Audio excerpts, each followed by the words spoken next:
Hey, welcome back to our series. We are on chapter 4, types of emotionally immature parents. So this one will be a short one. I do not expect it to be too long because they are just 4 types.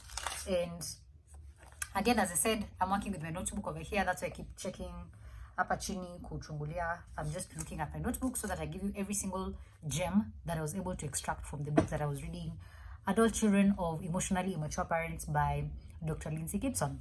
So, types of emotionally immature parents. Number 1, emotional parents. So, emotional parents are parents who are they are controlled. Number 1, they are controlled by emotions. They sway from very involved in your life. They are all over you, like wako very involved in your life, and then they abruptly withdraw from you. So you can never really know how to be with them because you don't know what side they will present today when they wake up in the morning. You're with them, one minute they are really warm and loving and there and present. The next minute they are very cold and withdrawn and absent, and they do not want to initiate any contact with you. They do not want to sustain any contact with you. They are iffy, wishy-washy, they are neither here nor there. So you don't know exactly what they are going to present to you. And emotionally immature parents, again, as I mentioned in the previous chapter, they are people who will expect you to walk on eggshells around them because they don't know, they can't express the emotions to you, so you don't know what their problem is. And when you ask, they won't tell you. If they tell you, they will explode, they will be angry. It's just, you have to walk on eggshells around them because it's really hard for them to express themselves, and when they do, it is not really constructive. You don't know what to do with that information. So they expect you to walk on eggshells around them. Emotionally mature parents are very unstable and unpredictable, as I mentioned, because you see, one minute they're warm, the next minute they're cold. The one minute they're very loving and present, they're taking you to places, they're hanging out with you. The next minute they do not want to see you. They're not picking up your calls. They're not texting back, and you're like, what happened? What happened between now and then, So they are very unstable, very unpredictable because they are very guided by the emotions. And I think I had mentioned in chapter 2, they are the people who will do what feels good, not necessarily what is good. So they will do what feels good in the moment. So that's why it's very hard for them to be on one path. Like, we'll learn how to handle them. They practice something called black and white thinking, which I also think I mentioned in chapter 2. Black and white thinking is a cognitive distortion, as I mentioned, and cognitive distortions are irrational beliefs, and irrational patterns of thinking. So, for example, a black and white thinking is where they believe you're either good or bad. You're either here or you're there. Black and white thinking is something that operates on extremes. There is no room for shades of gray. So, for example, they see you, if you do something, they will either judge you as a bad child or as a good child. There is nothing like, I'm in between and I'm struggling. I don't know where I fall, but I'm not just a bad person. I'm not just a good person. Because everybody, remember, as we said, nobody is perfect. Nobody is extremely bad. Nobody is completely bad with 0 good, and nobody is completely good with 0 bad, right? So for them, they practice black and white thinking. You're either a good child or you're a bad child. You're either providing for them or you don't provide for them. You either love them or you don't love them. They don't see any struggle hapo katikati, the shades of gray that exist. So that's an emotional parent. They hold the grudges, so they will not let go of things. Again, they will, when relationships are always falling into rupture and repair. So during the repair part, for them, they might hold to that grudge for a very long time, and they might hold it against you for a very long time. And you're like, I thought we dealt with this. I thought we talked about this. I thought we resolved this issue. And for them, they will still hold that grudge. Emotionally immature parents use some emotional tactics to manipulate you and control you because for them, remember, as I said, they believe you're a mini version of them. You're a mini me for them. So you're a mini them. So for them, they believe that because you're a version of them, they have to control you one way or another. They have to manipulate you into doing the things that they want you to do, into being the person that they need you to be for them to feel validated.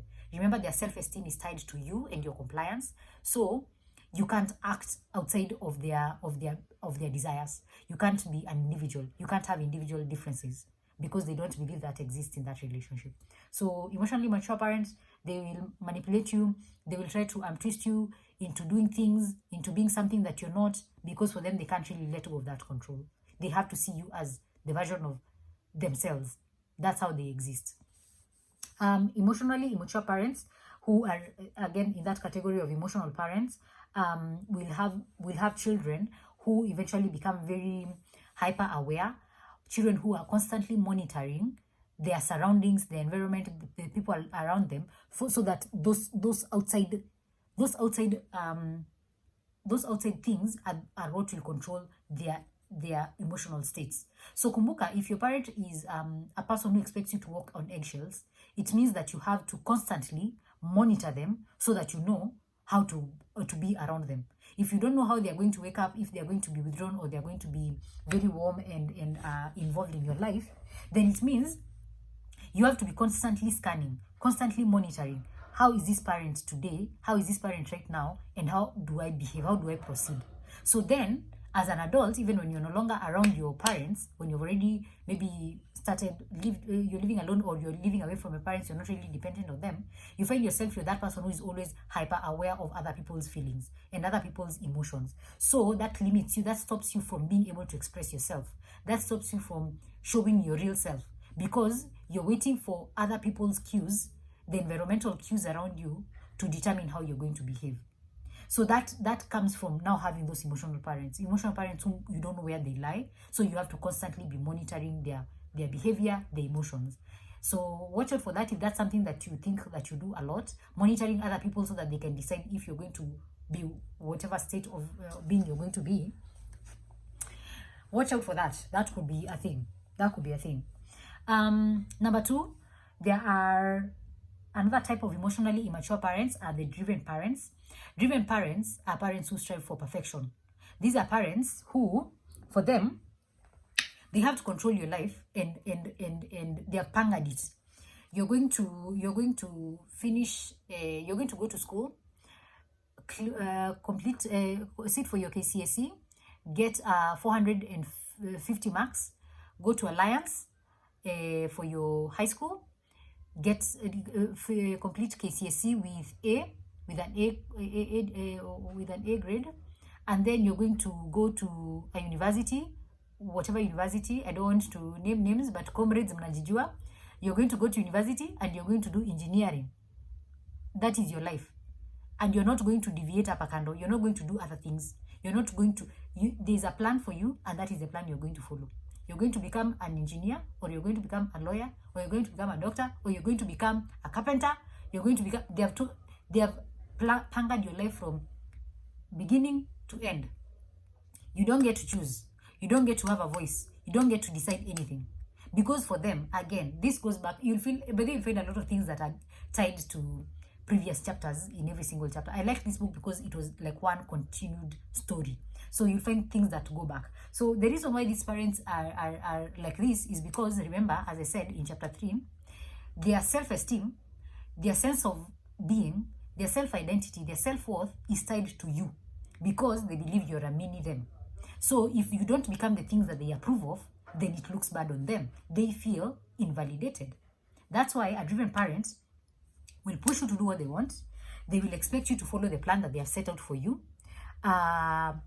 Your relationship with them is a relationship where you're constantly being evaluated. So you will have a voice inside your head always thinking, would my parents approve of this? Even when you're an adult, you will find it very hard to make a decision. Decision making will be a problem. Trusting yourself will be a problem. You'll be second guessing yourself constantly, because at the back of your mind you'll always be asking, would my parents approve of this? Would dad approve of this? Would mom approve of this? If you are about to make a decision in your career, you want to change your career to do something different, you'll be like, I don't know if I should do this because I don't think my parents would approve of this. That voice will always be at the back of your mind. And so you have to actively sit down with yourself and find out the voice that talks in your mind when you're about to make those decisions. Is that your parents controlling you, micromanaging you, manipulating you? Because your life was so controlled by them that you never got an opportunity to make a choice. So you became either unable to make decisions, or when you make decisions, you are unable to make decisions that completely go with what is in your heart. You always second guess yourself, and you always need other people outside of you to validate the decisions that you make. So these are people who will always be calling other people to confirm to them their decisions. They're like, I want to buy a car. they're not really looking for advice. They're not really looking for counsel. They're looking for validation. They want you to confirm their decision. They can't make that decision by themselves because their driven parents ensured that their life was already planned before they were even born. Their parents tried for perfection. They were constantly evaluating them. They were constantly making sure that these children do not deviate from the plan that their parents set for them. So decision making became a problem. So think about this. I think I have a strong feeling that this is a common thing for some people, that you can find yourself in that place where you're very paralyzed by decision making because your decisions were always made by your parents. And it's not because you gave away that power to them. It's because they took it upon themselves. They were immature parents. They were emotionally immature parents. They could not let go of control because their self-worth was attached to you, and they believed that they knew what was good for you. They believed they were the authority figure. So think about that. Parents, think about that. Number 3, the third type of emotionally immature parents, passive parents. So passive parents minimize problems, and they avoid anything that is uncomfortable, especially uncomfortable emotions. So for them, first of all, they don't offer guidance, and they don't offer any limits. Your parent becomes this person. Yani, you can do anything, and they will never reprimand you. They will never be like, hey, bana, you need to have. Of course, as a parent, you need to guide your children, but guiding is not controlling. You need to set some limits of behavior, but not necessarily controlling your child. And that's the same case where, as a child, you need to feel that your parent cares about the things that you do. It's not that your parent has to approve of everything that you do. Your parent has to be your constant go-to person for every single thing. You need to have some freedom to do things, to make decisions. But you also need to have guidance from your parents. You also need to know that your parents care about who you become, who you are, what you are. You need to feel the presence of your parents in your life. So the problem with passive parents, you don't feel their presence, especially when things are difficult. These are parents who will avoid difficult conversations. These are parents who will avoid upsetting emotions. They will not be there to give guidance. They're just like, you're just left alone. Wewe ni kama hakuna mtu anakuambia anything because your parent is just there. Ako tu hapo. So they use their child to meet their needs, to be the focus of attention. Because remember, if this parent does not give guidance or control, they do not set limits on you, so you feel that you have all the freedom in the world, you'll always be like, hey, my parent was easy. My parent, I could do whatever I wanted. They never cautioned me. They were never in my business. They left me alone. And so somehow we'll always tend to gravitate towards this parent, because this parent feels like the parent mwenye you can do whatever you want. Because this parent again is meeting their own need to be the center of attention. So you see, when you shower them with that love for, oh, my parent was really freestyle, ako ananikatia, ako ananiekea limits kwa life yangu, this parent feels, oh my gosh, I'm the good parent. So for them, you see, remember again, black and white thinking. They have good and bad parent in their head. So they're like, oh, I am the good parent because I never set limits for my children. My children see me as the good parent. You see? So for them, they are meeting their own needs through letting you do whatever you want. They are not letting you do whatever you want because they think that you have the capacity to do whatever you want, to make decisions. They don't think that. For them, they are thinking, how can I meet my need to be the focus of attention? How can I meet my need to be the person who is celebrated always? To be the person who my children will always go like, oh, my parent was easy, akwa ananiambia anything. So their children will always make excuses for. You'll find that if you're a child whose parent was very passive, you'll find yourself making excuses for other people's passivity and abandoning behavior. So if you're in a relationship with someone when you're older and this person abandons you, this person does not is never present, they're very passive, they're very wako tu hapo, ni kama wana mwelekeo, you'll always find a way to justify and make excuses for this particular person. Because for you umeshazoea, this is how you were brought up, this is how your parent was. Your parent never put limits around you, and so you're used to not having people around you who put limits, and you'll always find it difficult to live in places where there are limits, because for you that feels foreign. You're like, I don't understand why you're putting limits on me. Why can't I do whatever I want? These are people who might find it difficult to work with places where there's authority, because they're like, I never had to ask for permission to do things. I never had to go back and tell someone to report to someone for whatever decisions I made. And so They don't understand why other people have those limits. They're like, bana, wewe ni mtiaji, wacha kuniekea so many limits, you know. So those are passive parents. Again, I hope you're seeing how this can be damaging, because these children can end up feeling very abandoned. At the same time, you can end up feeling very abandoned if your parent was passive, because you never felt their presence. So you're like, it's like I never had a parent. It's like I brought myself up. I was never taken care of by a parent. My parent was just there to be seen, but they never made their presence known. I never connected with them emotionally because they never showed themselves emotionally to me. You get? So a passive parent might sound like a good parent, but trust me, there's a problem with having a passive parent. Last but definitely not least is the rejecting parent. So a rejecting parent, I think this one is very obvious. A rejecting parent is a parent who, after you're like, why did these people have children? Why did they even bother having a child? These parents will not want to be bothered by their children. They might go for days without even connecting with their children. They don't care about their children at all. They want to be left alone. Akisikia mtoto akimwita like, wacheni kuniita mimi mnanisumbua, you know. They're always irritated by their children.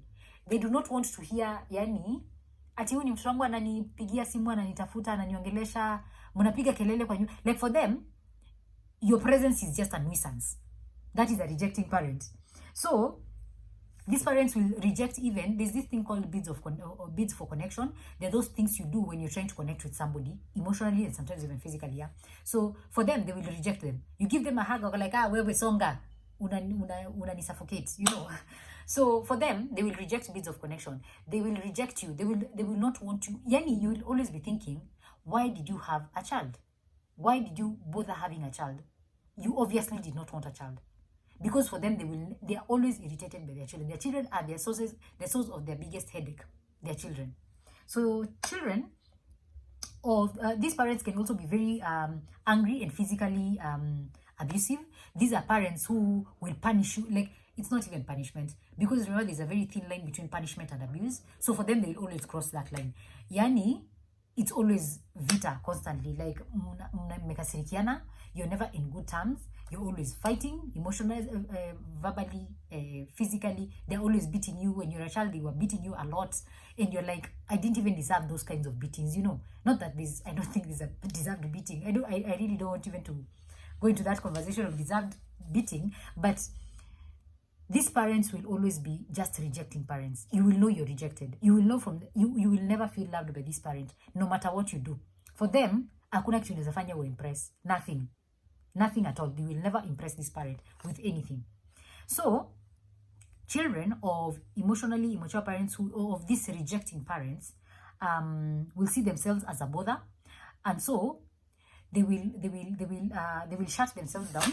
They will see, because they think they are a bother. They will shut down. They will find it difficult to accept love. They find it difficult to advocate for themselves, to ask for what they need. Even when you're in a relationship with somebody whose parent was a rejecting parent, they will find it very hard to connect with you. Even when you show them that you love them, even when you show them that you care for them, they will be very defensive. Their armor is very thick. Their walls are very high. They cannot let you in. Because for them, they are not used to that love. They're like, it's suspicious when you're being loving towards me. Because you see, for them, they were brought up by somebody who never showed them that they loved them. So for them, love is a foreign thing. Warmth is a foreign thing. Affection is a foreign thing. They struggle very much to connect emotionally, because for them, they were rejected. And so they don't understand when you're being this warm and fuzzy and loving. They're like, hey, bana, you're suspicious, manzi. I need chaos. Mimi nimezoea chaos, bana. Nimezoea kuwa rejected. Because now, remember, in relationships, we look for what is familiar. If you're rejected as a child, you might find yourself looking for people who reject you. And you might not go outright and say, yo, niaje, mimi natafuta mtu atani reject kwa maisha yangu. So kama ni wewe, jitokeleze. That's not what you're going to do. You're going to be subconsciously finding people who reject you. You're going to be subconsciously putting yourself in situations where you're rejected, because it plays the same script in your head. And because as a child, when you were rejected, there's a script that you played. There's a way that you reacted. And that way has become very normal for you. And so, as an adult, if you find yourself in relationships where you're rejected, then you already have a way of reacting. You already have a script that has already been programmed in your mind. This is how I behave when I'm rejected. So that's why you find yourself putting yourself in those situations. You find yourself accepting rejection, not advocating for yourself, never speaking up when you're bothered, because yani hujazoea. So maybe this is a time to develop a bit of empathy towards people who are like that, to see that they're not really difficult people to love. They just need a bit more time. They just need a bit more affection, because for them they're not used to that. So don't cut them off yet. Don't start saying I will cut off my friends who are difficult to love. It's not. Remember that sometimes it's not something that they are actively looking for. It's not actively saying reject me. Sometimes it's just they are dealing with something from their childhood. There are these parents, these four parents, the emotional parents, the driven parents, the passive parents, and the rejecting parents, might feel very different, but they have characteristics, they have similarities. The four of them, they have some similarities, and I want to highlight those similarities. One similarity between the four types of emotionally immature parents is self-preoccupation. Everything is about them. They believe they are the center of the universe, and everybody should acknowledge them as being the center of the universe. They do not, yani, it's all about them. These parents have low empathy. Remember, empathy is that capacity to put yourself in other people's shoes. These parents can never put themselves in your shoes or in anybody else's shoes. They do not have the capacity for that. And if they do, they have not exercised it. So they have very low empathy. They can never see the world from your point of view. They can never see you as a different individual. They can never see you as a separate entity from them. They disregard boundaries. So these types of parents, the four of them, they will never understand boundaries. They are like, what? I am your parent. Remember what we mentioned in chapter 3. For them, they don't understand. What do you mean boundaries? I am your parent. Hakuna kitu kama hiyo. That does not apply to me. See, I am your parent. What are you talking about? So for them, boundaries is not a thing. They refuse to repair relationships. So for them, remember, they are not in touch with their emotions. So, and if they are, they have not acknowledged their emotions. They can't sit with them. So they can't sit in that discomfort of and doing the work of repairing a relationship. For them, it's too much work. They want mukosane kesho in the next 1 minute mukosawa. They want to act like nothing happened. They will not acknowledge that they offended you, they hurt you.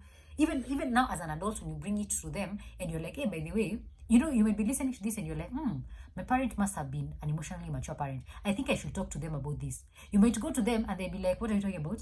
That is not true. I never did anything like that. I was taking care of you. I was your parent.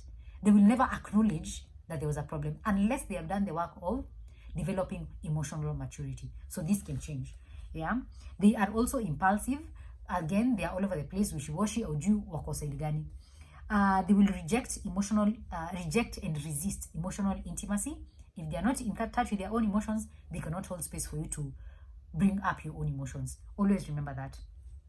They are very poor communicators, because remember, they can't tell you what they are going through because they don't know how to express their emotions. So they also can't listen to you when you have an emotional need you need to express. Because remember, communication is both ways, both listening and telling. Like if when we say a person has good communication skills, we're not saying that they know how to speak well only. We're saying they also know how to listen well, because communication is not just about speech. Yeah, so for them, they are poor communicators. They don't know how to express themselves, and they don't know how to listen. They don't know how to hold space for you.